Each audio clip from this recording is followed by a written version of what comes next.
Is your mind having a field day rehearsing all of the worst case scenarios with MS? Are your thoughts constantly feeding you doubt, fears, and insecurities? Does it feel like your mind will never turn off? Day or night, it doesn't matter. The thoughts just never end. It's exhausting mentally, physically, and emotionally. My friends, your mindset cannot be overlooked when it comes to managing your health. We can't just focus on what you're feeding your body. We have to pay attention to how you're feeding your mind as well. And if your mind just spoke to you right there saying, great, here's yet another thing I'm not doing, quote unquote, right. Add this to the endless list of things that I need to do better. If this sounds like your thoughts, my friends, this episode is for you. And as a side note, it's just as much for me as it is for you. I am very much a work in progress. I am certainly not coming to you suggesting that I have it all figured out. Quite the opposite, actually. I talk about the topics that have been most meaningful on my own personal journey with MS, as well as the topics that I hear most of you struggling with and you want more support on. So I guess my point here is that this is something that we are all struggling with. You are definitely not alone. But I also don't want any of us to settle for the fact that these negative thoughts that consume our minds are how it should be, or that it's something that's out of our control. You can influence them, and I want to show you how. I want to show you how to do so in a very realistic way and something that you might actually even enjoy doing. So let's dive in. And my fellow MS sisters, if you want a more personalized approach to creating your MS diet and lifestyle, check out my private coaching program. It includes a comprehensive assessment, personalized strategies, and lifestyle support. Each month, I only accept 3 new clients. So if you're interested, apply now at alenebrennan.com/coach. Now on to today's episode. There are 1 million people diagnosed with multiple sclerosis in the US. So that makes you 1 in a million. And you have a special purpose in this world that no diagnosis can take away from you. So if you are ready to reclaim your body, mind, and life from multiple sclerosis, welcome to my MS podcast. I'm your host, Alene Brennan. With all of the things that we do to manage MS, mindset rarely tops the list. You focus on food, supplements, exercise, but mindset, it takes a back seat. You want the more tangible practices that will make a real difference and get results fast. You definitely don't have time to waste when it comes to some woo-woo mindset stuff. You have MS and you want to stop the progression from happening ASAP. As a nutrition coach, yoga instructor, and personal trainer, I couldn't agree more that food, supplements, and exercise can really move the needle on your health in a big way. But I also know if you're not addressing the mindset, those efforts will be short-lived. It doesn't matter what habit you're trying to start. If you're constantly doubting yourself or your plan, your results, again, they're going to be short-lived. You lose motivation. You start asking yourself if any of these habits are really worth doing, or if you're just depriving yourself for no reason. I mean, having MS is hard enough. Now you're punishing yourself on top of it by eating bland, boring food while everyone else around you enjoys whatever food they want whenever they want. It's no surprise that you pretty quickly find yourself back at square one, frustrated and discouraged.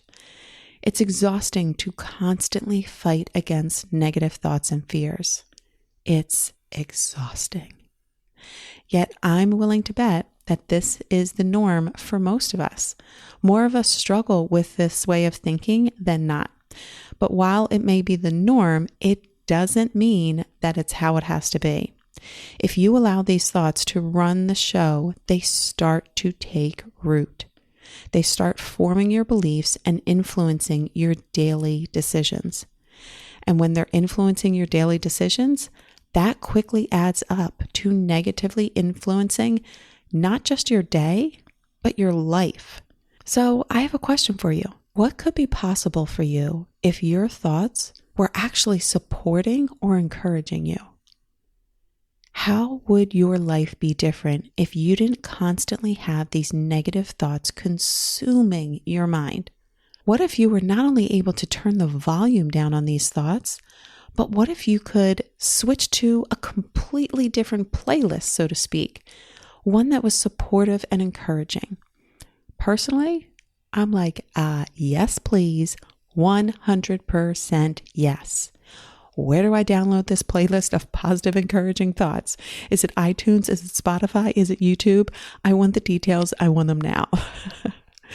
My friends, that is what I want to help us with today.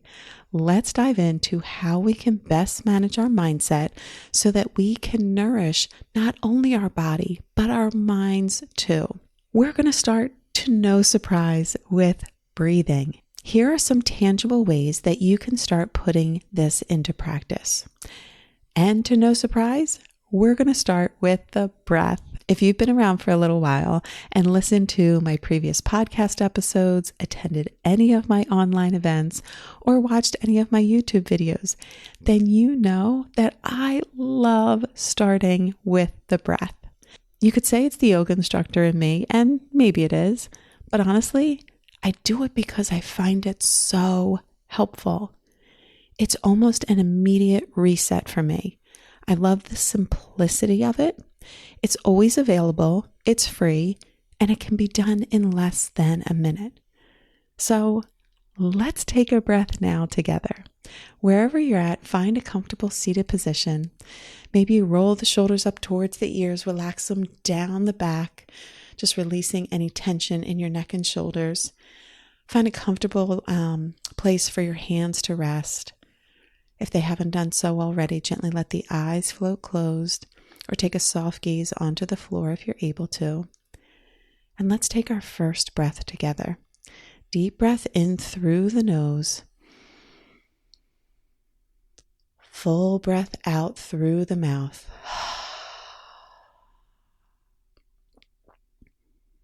Let's do a couple more rounds of that together. Deep breath in. Fill the lungs, fill the belly. Exhale out fully. Good. One more round together.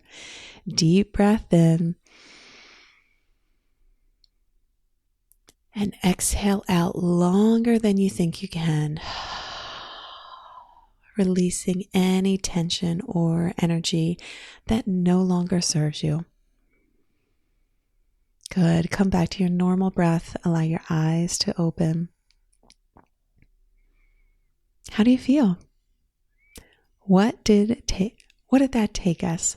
30 seconds? Maybe a minute? And within that short period of time, can you feel a shift? I can.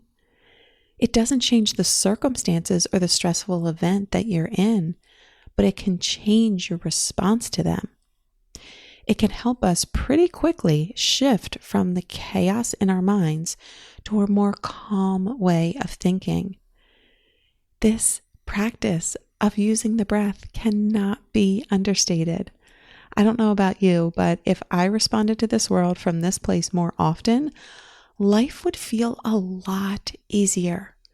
Because let's face it, life is hard. Life with MS is complicated. So if there's an opportunity to ease either of these with a breath, it's worth it. So this is something that you can practice throughout your day. And you know, I'm also a big fan of habit stacking, just to be more consistent with your healthy habits. So what is a habit that you already do every single day, maybe throughout your day, that you can now attach some mindful breaths to? So some examples are anytime you go to the bathroom. If you're part of the MS community, you're frequent flyers there. So anytime you're walking to the bathroom or in the bathroom, maybe that's your trigger, so to speak, to practice 3 mindful breaths. Or maybe every time you open up your phone, or if you're on the road a lot, maybe anytime you're at a traffic light. You can do this throughout your day. It's not adding anything extra. It's just changing what you're doing in your day-to-day routine now. But practice this and notice. Just notice if you don't feel that reset. Again, almost immediately. And it can be with just 3 simple breaths. And here's the thing, when you practice this more often and more consistently, this deeper, more relaxing way of breathing starts to become more of the norm for you. So your body starts to find comfort and find more familiarity in this parasympathetic nervous system, this state of rest, digest, and wait for it, healing. All right, so you might like how this feels, but say, all right, Alene, that feels great, but here's the reality. The negative self-talk immediately kicks back in as soon as I'm done with that last exhale. So glad you said that. Let's talk about self-talk. I'll start by saying that I don't believe that positive self-talk is just a matter of pushing away or ignoring negative thoughts and forcing in a positive thought that you really don't believe. I personally don't feel that's effective. It can easily feel like you're trying to convince yourself of something that you flat out don't believe is true. What I think is a much more effective first step, at least, is to simply interrupt the negative thought. And that can begin with the breath. That's why we started with it. But my friends, interrupting these negative thoughts I feel like it puts us more in a position of control rather than the default is assuming that all of these thoughts that are running across our mind, most often of them not very supportive or encouraging, are true. And that's simply not true. These negative thoughts can be rehearsing worst case scenarios or our worst fears being lived out. And we need to interrupt these thoughts instead of building out this elaborate story or this elaborate vision of, again, our worst case scenarios.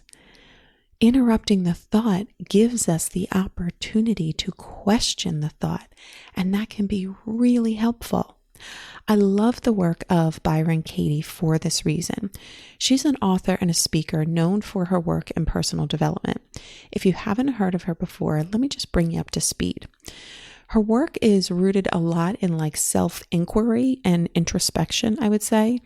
She helps you challenge and ultimately, quote unquote, transform your thoughts and beliefs, which I know can sound a bit pie in the sky right now, but hang with me. Let's just take a look. Now, this is going to be my best attempt to summarize her very in-depth body of work.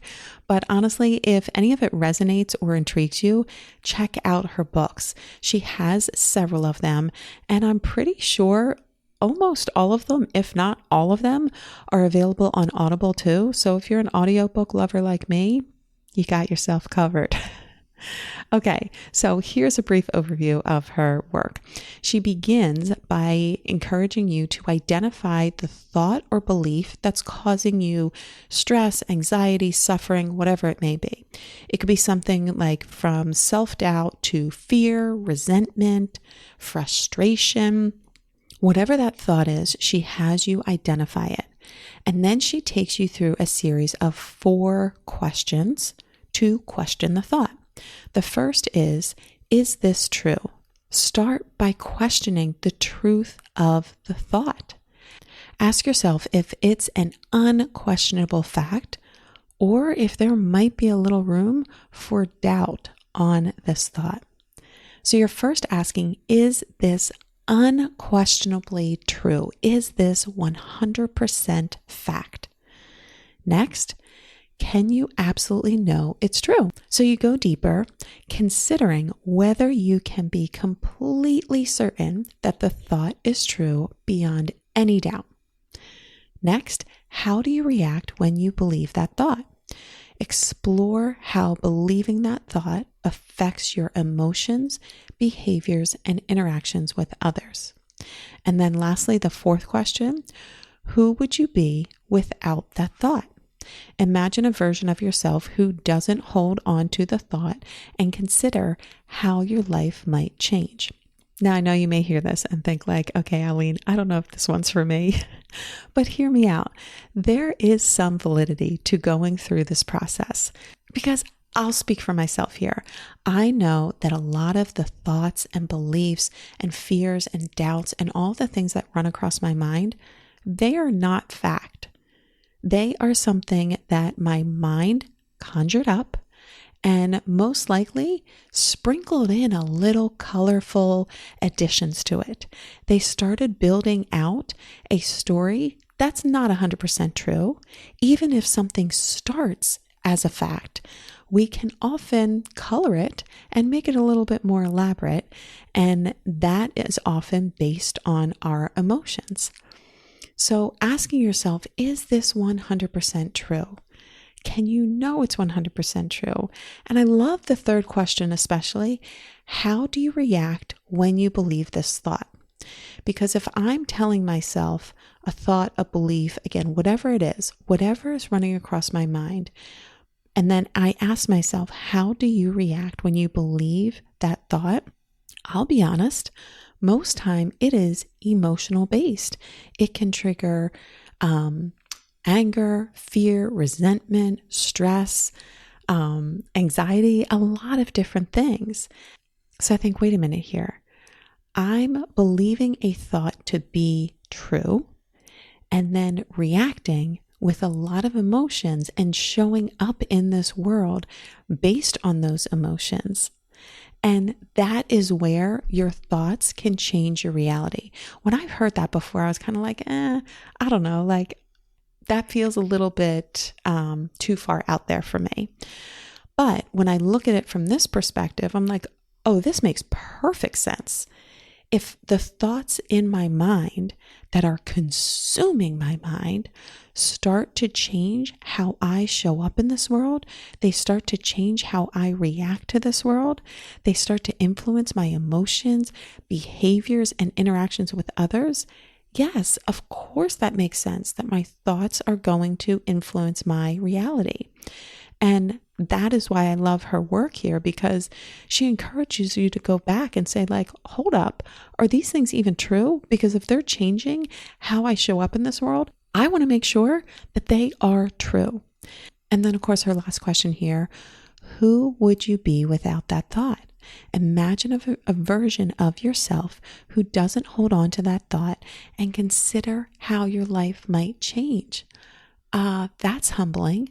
To think about how I show up based on a specific thought that isn't even true, but triggers all of these emotions. And then if I could just look at this and say, what if I were to recognize that this is not true? How would that change how I showed up in this world? I say it's humbling because I know I would show up in a much better version of myself. So these are known as the 4 questions by Byron Katie. After questioning the thought, she then has you apply what she calls the turnaround. This involves looking at the opposite of your original belief to gain like a new perspective and maybe some new insights. So you're basically asking yourself, what if the opposite were true? Let me give you an example here. A common thought that many of us struggle with is, my family just doesn't understand what it's like to live with MS. So if I were to flip this around and believe that the opposite is true, I would ask, what if I don't understand what it's like for them to see me struggling with an invisible disease?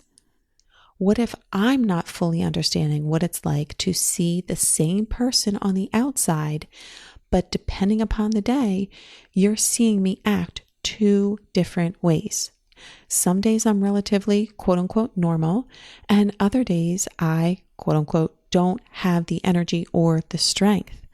How are they supposed to know how I'm feeling when I look the same on the outside?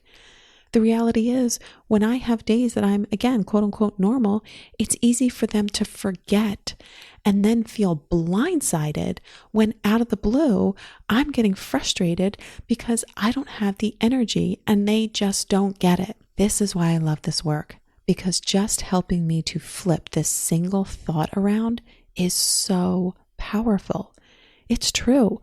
Our family doesn't get what it's like to live with MS unless they experience it firsthand, which of course, none of us would ever wish upon them. But what if we don't fully understand their experience of supporting a family member with MS? I would even add in the fact here that most men want to fix things. They want a solution to problems. They're fixers. So if you're a support person or your close family member or friend is a male, generally speaking, they struggle with seeing things that they cannot fix. And they might have a hard time articulating it this way, but it may come out as frustration with you. But what if they're just simply struggling with having to watch you, their family member, experience something that they can't fix? What if that's the root of it? My friends, this is by no means intended to downplay the very real challenges of us living with an invisible disease. But in the context of our discussion today, we're exploring how we can get ourselves out of these rabbit holes of negative thoughts that aren't serving us. So I hope by sharing this example here, which I know is just honestly one of the most common thoughts and really struggles that many of us living with MS, an invisible chronic illness, deal with, that we just really get frustrated with the fact that our family doesn't get it, and they don't. But what if the opposite were true? What if we don't understand their experience? That's something that, if nothing else, it makes me pause, and it disempowers that feeling, that strong belief that I was so deeply rooted in that they don't get it. And it allows me to show up in a much different way. I love two other questions she asks. How do you react when you believe this belief? How does believing our original thought, my family doesn't get what it's like for me to live with MS, affect your emotions and actions? Does it lead to stress, frustration, or strained relationships? How might your reactions change if you held a different perspective? This is where I think this concept of our beliefs, again, it can shape our reality. Because when she asked the question, how do I react when I believe this thought? The truth is, I can respond with frustration, resentment, and anger. I'm responding based on a thought or a belief that I led myself to believe is 100% true, without any other sides considered. That's not how I want things to be. And I equally love her next question here. Who would you be without this thought? Imagine a version of yourself without this belief. How would you feel? How might your interactions with your family change? For starters, I would feel less alone. I would feel less resentful towards them. I might seek to better understand their struggles and actually try to support them or see how I can make the situation a little bit easier for both of us. It's about considering possibilities of a more balanced perspective. So as we're looking to develop a healthier mindset, start with the breath, interrupt the thought, and then ask yourself, is this really true? Is this belief that I have running through my mind day and night, is it true? Is it fact? And maybe just switching the words there can be easier for us, because I think sometimes when you say, is it true, you can kind of like justify your way to saying yes. But when we ask ourselves, is it fact? I feel like that differentiation is a little bit more helpful for me, because it's harder for me to prove, do you know this is fact? No, it's most often an assumption. Now, one thing to keep in mind, if you do start practicing this, which I really hope you do because it can be so helpful, is when you go through these questions here and ask yourself, is this true or is this fact? And you go through the series of questions and then ask yourself, who would I be if I didn't believe this thought? How would my life be different without it? You might come through that whole sequence and realize like, yes, this is not true. This is an assumption. This is a story that I'm telling myself. It causes me to show up this way in this world, not something that I'm proud of or want to continue. I'd much rather show up this way if I didn't believe this thought. And you may come to that realization, but then you might not actually change your actions. And that's part of the process, my friends. It's part of the process. But don't stop trying. Keep asking yourself these questions, because eventually you start to see more clearly and you start to develop a true belief in them. So while some of you may practice this once and have a dramatic turnaround, that's always fun. Most of you will need to practice this many times over before it really sticks, or even before it clicks. Like the first couple times you try it, you're like, I don't know that I really get this. Keep practicing it. And again, if this resonates with you, check out her books. I'm sure she also has a ton of things on YouTube or whatever, but definitely check out her books, because it's really a powerful experience. Because when you think about the possibilities of how your life could change if you could create a healthier mindset, it's worth it. It's worth it, my friends. Okay, last but not least, I have to share, sometimes it's easier to work through your thoughts, beliefs, or any challenges that you're experiencing through the help of a counselor. You know that I'm a big proponent of counseling. This can come in a lot of different ways, but I would encourage you to stay open to the possibilities of how beneficial it could be for you. If you've been kicking around this idea, maybe this is your prompt to schedule that appointment. Get a recommendation of someone in your area, whether it's a traditional therapist or someone at your local church or place of worship, and schedule the appointment. And keep in mind that often the best therapists have a bit of a wait list, so their first appointment might be a couple weeks out. So don't wait until you absolutely need an appointment ASAP. Give yourself a little wiggle room there so you can reach out and find the person that you want and schedule the appointment. But I share this here because as we're talking through the importance of mindset, we're starting with the breath. We're then interrupting the thought. And if you take nothing else from this, interrupt the thoughts. Just don't go on this ride of this whole story that can be built out based on something that may not be true. And then I think it's helpful to go through the 4 questions, or maybe there was just one of them that you're like, I'm going to start with this. And I think that one of the most powerful ones, they're all powerful, but I really love the perspective of asking yourself, how is this thought or belief causing me to show up in this world? And how would that look differently if I didn't believe this thought? They're just really thought-provoking questions. So I wanted to share this with you today. I hope that it has been helpful for you. Again, guys, this is not even the tip of the iceberg when it comes to mindset. And honestly, if this is a topic that you are interested in, let me know. Send me a note, either on my blog, alenebrennan.com, or you can find me over on Instagram.